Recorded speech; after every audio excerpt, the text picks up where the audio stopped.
আসসালামু আলাইকুম। শিমরেলকান্দি ভিউজ থেকে সবাইকে স্বাগতম।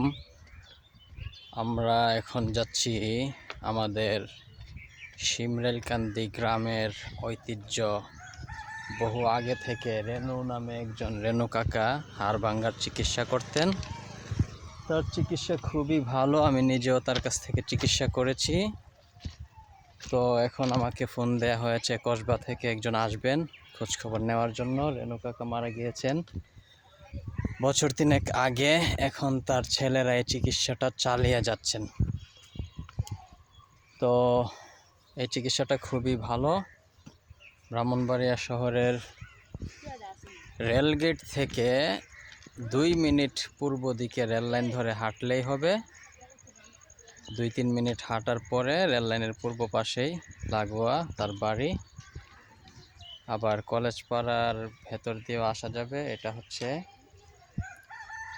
সেই বিখ্যাত রেল লাইন শিমরেলকান্দি এবং কলেজ পাড়ার মাঝামাঝি এবং শিমরেলকান্দির পশ্চিম দিকের এই রেল লাইনটা অনেকটা প্রাকৃতিকভাবে শিমরেলকান্দিকে সুরক্ষিত করে রাখছে। আর এই যে এইদিকে যাচ্ছি আমরা, এটা হচ্ছে সামনে 2-3 মিনিট আগালে ব্রাহ্মণবাড়িয়া রেল গেট। আর এই হচ্ছে কলেজ পাড়া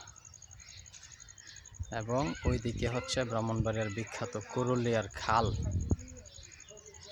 আর এই যে রেল লাইনের পূর্ব পাশে ঝোপঝাড় গাছপালা, এটা হচ্ছে শিমরেলকান্দির একটা অংশ।